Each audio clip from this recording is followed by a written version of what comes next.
Bismillahirrahmanirrahim. Wa anhu radhiyallahu ta'ala anhu wa Rasulillah sallallahu alaihi wa ala alihi wasallam qala al-mar'atu aurah. Al-mar'atu wanita auratun adalah aurah. Ini perkara yang harus ditutupi. Wa innaha sesungguhnya mar'ah idza kharajat bila dia keluar min baitiha dari rumahnya istashrafaha maka mendekatinya asyaitanu syaitan. Wa innaha dan sesungguhnya perempuan la takunu tidaklah ada aqraba lebih dekat ilallahi kepada ridha Allah minha daripada wanita fi qa'ri baitiha di tengah rumahnya, di dalam rumahnya. Wa innaha sesungguhnya wanita la takunu tidaklah ada wanita itu aqrabu lebih dekat ilallahi kepada ridha Allah minha daripada wanita fi qa'ri baitiha di dalam rumahnya. Rawahu Tabrani bi isnadin jayyid. Di wanita itu tempat yang terbaik adalah di rumahnya. Tempat yang paling dekat dengan ridha Allah bagi wanita adalah rumahnya.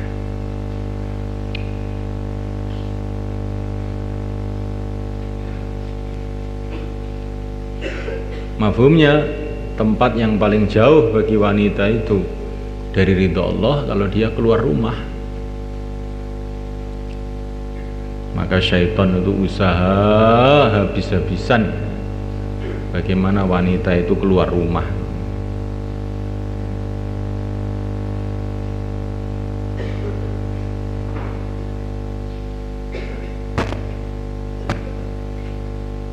Karena kalau wanita itu sudah keluar rumah didekati syaitan, maka akan jadi sumber-sumber kemaksiatan. Jadi wanita itu keluar rumah itu hanya kalau ada darurat saja, maknanya begitu. Hanya ada keperluan yang sangat saja wanita itu keluar rumah. Tertib aslinya itu seperti itu.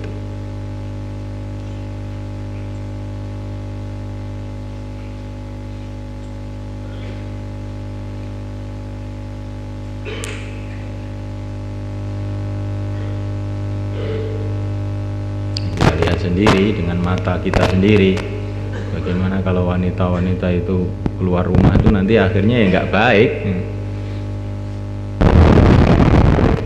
kebanyakannya itu nggak baik. Wa an Ummi Salamah radhiyallahu ta'ala anha ar-Rasulillah sallallahu alaihi wa ala alihi wasallam qala khairu masajidin nisa, sebaik-baiknya masjidnya, tempat sujudnya wanita, qa'ru baydiyutuhinna adalah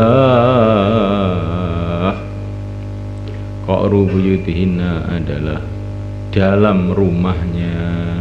Rawahu Ahmad bin wa qala sahihul isnad.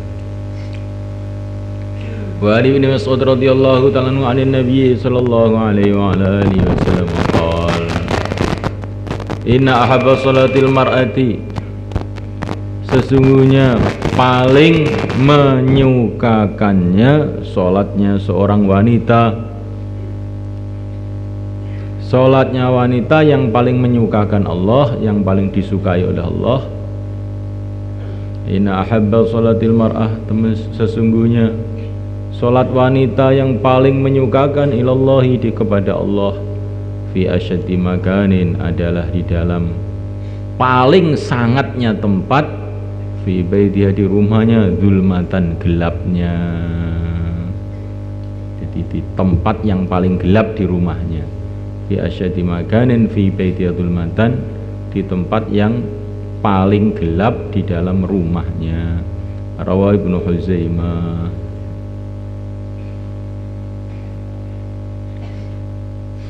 Wa anhu 'anin Nabi sallallahu alaihi wa ala alihi wasallam qala salatul mar'ati, salatnya seorang wanita fi baitiha di rumahnya, afdalu adalah lebih utama min salatiha daripada salatnya fi hujratiha di dalam kamar besarnya.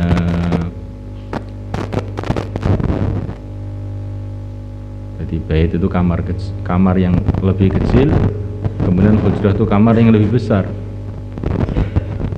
Wa sholatuha, sholatnya wanita fi mikhda'iha, dalam tempat tidurnya, afdalu, ada lebih utama, min sholatiha, daripada sholatnya fi baitiha, di rumahnya,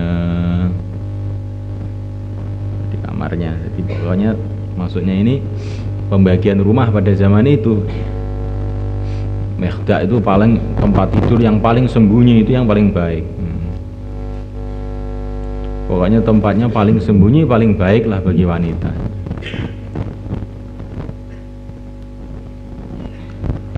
Rawa Abu Daud Ibnu Khuzaimah al-mihda' bikasmi iskanil kha, huwa maknanya mihda' al-khizanatu adalah gudang atau kamar. Takunu, yang adanya khizanah itu fi dakhil bait, di dalamnya kamar. Jadi kamar kecil yang ada di dalam kamar, khizanah. Wal muradu, yang dikehendaki, anal mar'ata, sesungguhnya wanita, kullama satarat, setiap dia ini tertutup, wa ba'uda, dan jauh, mangdharuha, pandangannya, an ayunin nasi, daripada pandangan-pandangan manusia, karena maka adalah tempat itu afdhala, lebih mengutamakan, li sholatiha, kepada sholatnya. Kullama statarat, kapan-kapan menutup wanita itu, tertutup wanita itu, wa ba'uda, dan jauh, mangdharuha, pandangannya, an ayunin nas, dari pandangan-pandangan manusia, karena maka adalah afdhala, lebih utama, li sholatiha, kepada sholatnya. Fasolatuha, maka sholatnya, fil khizanati, di dalam khizanah, dakhilal baiti, di dalam kamar, dalamnya kamar, afdalu, ada lebih utama, min sholatiha, daripada sholatnya, fil baiti, di dalam kamar. Wa sholatuha, sholatnya, fil baiti, di dalam kamar, afdalu, lebih utama, min sholatiha, daripada sholatnya, fi hujratil bait, di dalam sekatan rumah. Jadi hujratul bait itu maksudnya ya sekatan yang lebih besar daripada bait itu. Wa sholatuha, sholatnya wanita, fil hujrati, dalam hujrah, afdalu, ada lebih utama, min sholatiha, daripada sholatnya, fid dari, di rumah, kharijal hujrati, di luar hujrah. Wa sholatuha, sholatnya, fid dari, di rumah, afdalu, adalah lebih utama, min sholatiha, daripada sholatnya, fil masjid, di dalam masjid. Waqad sharaha Ibnu Khuzaimah wa jama'atun minal ulama bi anna sholata, bahwa sholatnya wanita, fi dariha, di rumahnya, afdalu, adalah lebih utama, min sholatiha, daripada sholatnya, fil masjid, di masjid. Wa ingkana, walaupun adanya masjid itu Masjid Makkah, Masjid Makkah, awil Madinati, atau Masjid Madinah, atau Baitul Muqaddasi, atau Masjid Baitul Muqaddas, Masjid Makkah, awil Madinati, atau Baitul Muqaddasi. Wal itlaqat, kata-kata umum, fil ahadisil mutaqaddimah, dalam hadis-hadis yang terdahulu, tadulu, adalah menunjukkan, ala dzalika, atas keterangan tersebut. Waqad sharaha, dan telah menjelaskan Nabi sallallahu alaihi wasallam bidzalika, dengan penjelasan tersebut, fi hadisi Ummi Humaid al-ati, di dalam hadisnya Ummu Humaid yang akan datang. Tetapi farrajulu, maka laki-laki, kullama ba'uda, setiap jauh, mamsyahu, perjalanannya, wa kathurat, dan banyak, khutahu, langkahnya, zada, maka bertambah, ajruhu, pahalanya, wa azumat, dan besar, hasanatu, kebaikannya. Wal mar'atu, sedangkan perempuan, kullama ba'uda, setiap jauh, mamsyaha, perjalanannya, qala, maka sedikit, ajruha, pahalanya, wa nakusat, dan berkurang, hasanatuha, kebaikannya. Walidzalika qala Nabi sallallahu alaihi wasallam, khairu sufufir rijal, sebaik-baiknya sofnya laki-laki, awaluha adalah awalnya, wa syarruha paling buruknya, paling sedikitnya pahalanya sofnya rijal, syarruha maksudnya paling sedikitnya pahalanya, akhiruha adalah akhirnya, wa khairu sufufin nisa, dan paling banyak pahalanya sof wanita, akhiruha adalah akhirnya, wa syarruha dan paling buruknya maksudnya paling sedikitnya pahalanya, awaluha adalah awalnya. Wa innama kana, dan hanyalah ada al-fadlu kelebihan fi sofihina dalam sof wanita, al-akhirah adalah dalam sof akhir, libudihina karena jauhnya wanita, an mukhalatati rijal dari bercampur dengan laki-laki, wa ru'yatihina dan melihat rijal. Fa amma idza shalla ketika salat an-nisa wanita wahdahuna secara sendirian, la ma'a rijalin bukan bersama laki-laki, fa khairu sufufina maka sebaik-baiknya sofnya wanita, awaluha adalah awalnya, karijali seperti laki-laki, wallahu a'lam.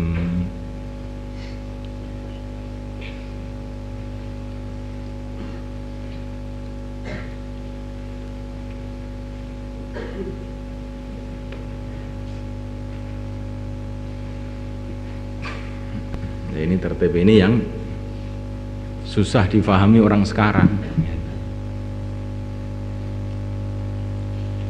Kenapa susah difahami? Karena aturan kehidupan itu sudah nggak karu-karuan. Aturan kehidupan itu sudah tidak karu-karuan, sudah nggak pakai tatanan.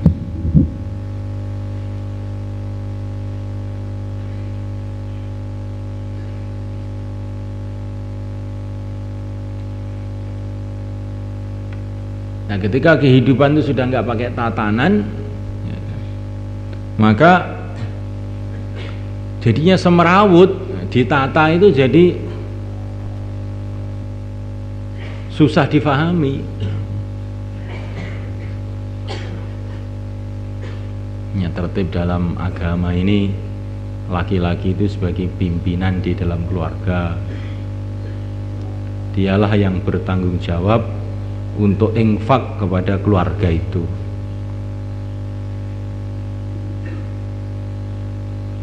Nah, tertib wanita itu adalah di rumah untuk mendidik anak-anaknya, sehingga anak-anaknya menjadi anak-anak yang soleh. Tapi sekarang itu dibalik, justru yang cari nafkah itu perempuan. Bahkan perempuannya itu dikirim kemana-mana untuk cari nafkah. Yang laki-laki malah di rumah. Ini banyak terjadi demikian ini. Maka tatanan kehidupan itu jadi semerawut, tidak karu-karuan. Maka susah untuk difahami.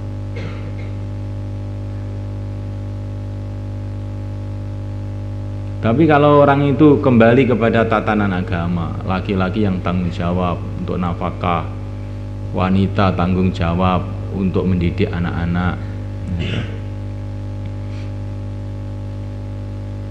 wanita bertanggung jawab menghidupkan agama di rumah-rumah, laki-laki bertanggung jawab untuk menghidupkan agama di luar rumah, dimulai dari masjidnya sendiri. Wanita menghidupkan agama di rumah-rumah, dimulai dari rumahnya sendiri. Kalau penataan kehidupan itu seperti itu, maka arahan-arahan Nabi itu mudah difahami. Oh iya. Nah, ini wanita ini bu guru di rumah. Lah kalau wanita ini terus 5 waktu ke masjid terus, siapa yang ngurus anaknya? Kan jadi masalah. Sekarang ini apa itu wanita-wanita apa itu pergi ke masjid tiap hari. Kenapa? Karena dan dianggap tidak ada masalah. Kenapa? Karena anaknya nggak diurus kan. Anaknya nggak diurus, nggak dididik anaknya. Kalau wanita ini punya tanggung jawab memikirkan anak-anaknya, menghidupkan amalan di rumah, mendidik anak-anaknya, tentu wanita itu sudah otomatis nggak bisa ke masjid. Dia akan sibuk mendidik anaknya di rumah itu.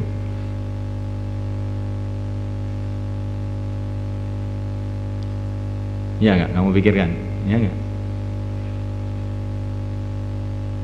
Sekarang ini emansipasi wanita katanya, persamaan hak, maka wanita jadi polisi, ya, wanita jadi supir bis, ya, wanita jadi apa itu pelayan di pom bensin. Kelihatannya ini kan satu wanita ini apa berperan dalam pembangunan katanya, maka ada menteri peran wanita, ya, kayaknya itu kayak benar aja gitu. Tapi kalau kita renungi, bukan menjadi berperan dalam pembangunan, tapi malah membebani pembangunan itu sendiri. Nah kalau wanita itu kerja di rumah, yang ngurus anaknya itu siapa? Coba kita pikirkan. Kan sudah fitrahnya manusia itu wanita itu punya anak. Nah kalau wanita keluar rumah itu loh, yang ngurus anaknya itu loh siapa? Coba ingat. Ya pembantu Pak, pembantu. Ya. Carikan pembantu. Lah yang ngurus anaknya pembantu siapa? Pembantunya itu kan punya anak juga kan lama-lama. Yang ngurus anaknya pembantu siapa? Ini satu pertanyaan yang jawabannya itu panjang itu. Kemudian kalau wanita itu keluar rumah, nah nanti kalau suaminya pulang, istrinya nggak ada di rumah, yang ngurus suaminya itu siapa? Pembantu juga begitu. Jadi masalah gitu.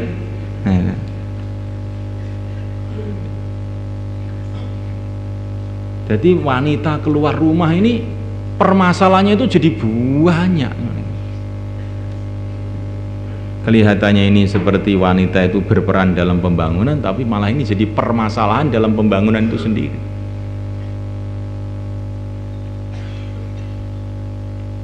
Tapi kalau wanita itu mendidik anak-anaknya di rumah, ngajari dia sholat, hidupkan taklim, menyayangi anak-anaknya, akhirnya anaknya jadi anak-anak yang soleh, mudah dididik,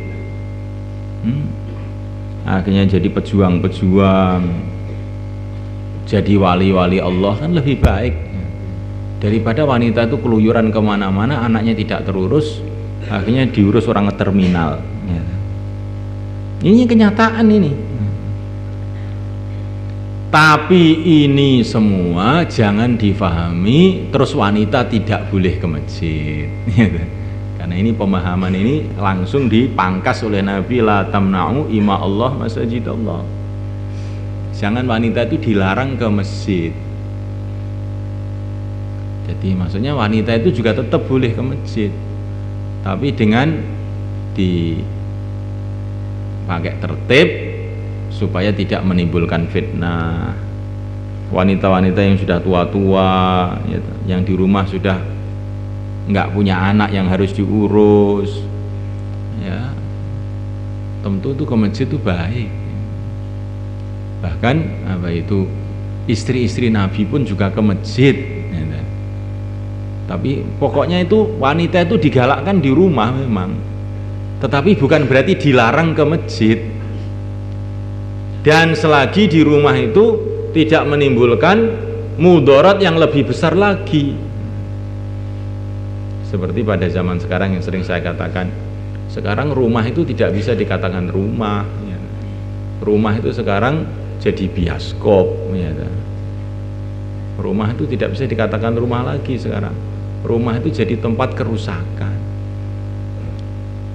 Jadi, nah kalau rumah-rumah itu sudah hidup amalan agama, tentu saja ini ya tempat yang terbaik bagi wanita adalah di rumah.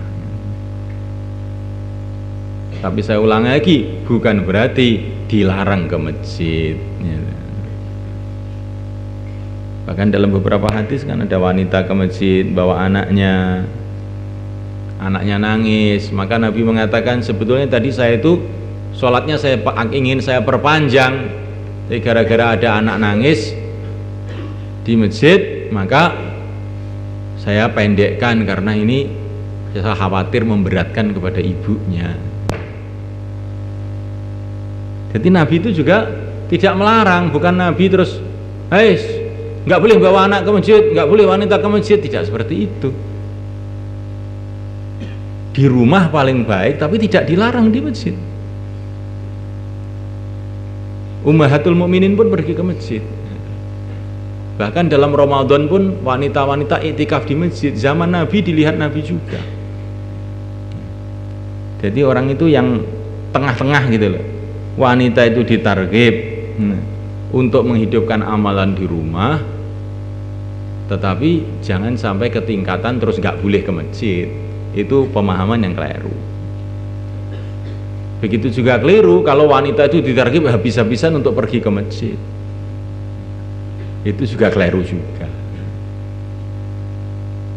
Memang wanita itu sudah fitrahnya itu ada nifas, ada haid, yang dia waktu itu nggak bisa ke masjid, memang sudah fitrahnya begitu.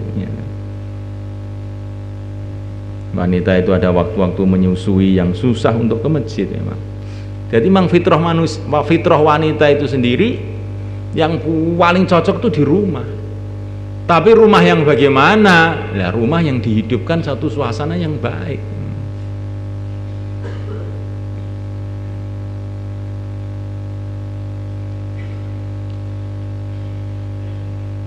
Maka saya itu terkesan kalau di Pakistan atau di Bangladesh ya.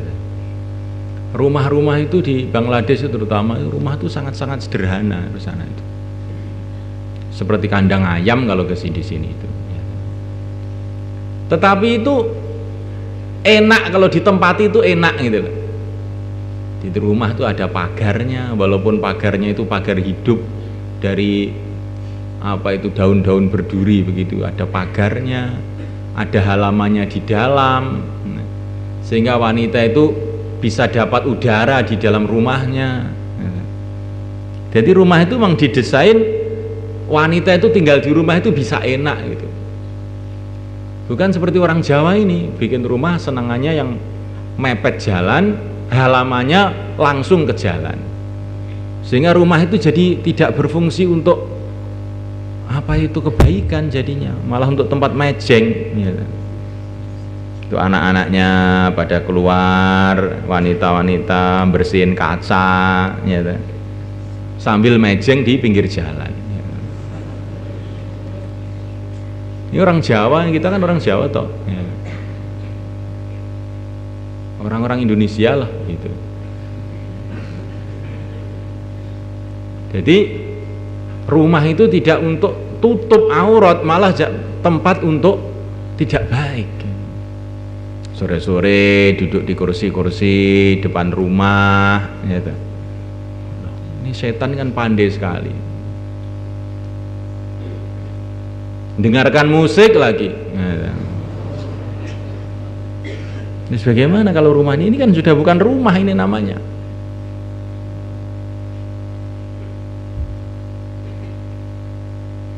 Ini sudah bukan rumah lagi jadinya. Jadi maka agama itu harus dirasakan, difahami, kemudian dijadikan sebagai budaya. Maksudnya rumah itu jadi berubah ketika orang itu berpikir agama. Nah, kan begitu kan. Bagaimana wanitanya bisa tertutup, bagaimana anak-anaknya bisa terdidik, diatur demikian rupa.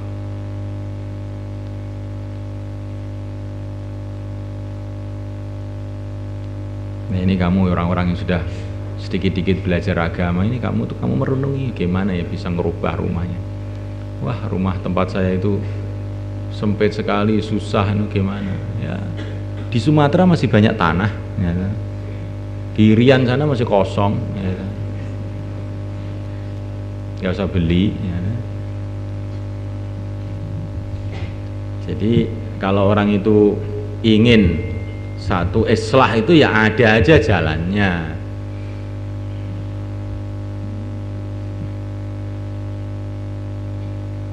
Ini kalau kamu lihat di Saudi mamanya, kamu sulit namanya bertamu itu kalau nggak kenal itu sulit ya. Karena rumah terpagar semua, mestilah halamannya di dalam, ada pintu gerbangnya.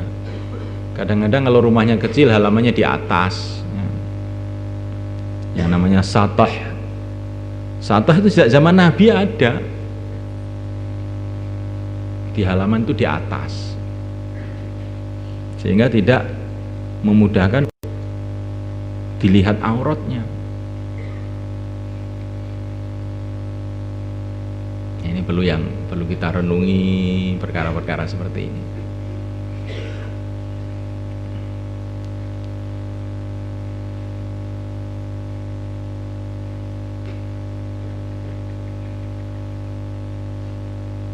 Apa ya, Wan? Akror.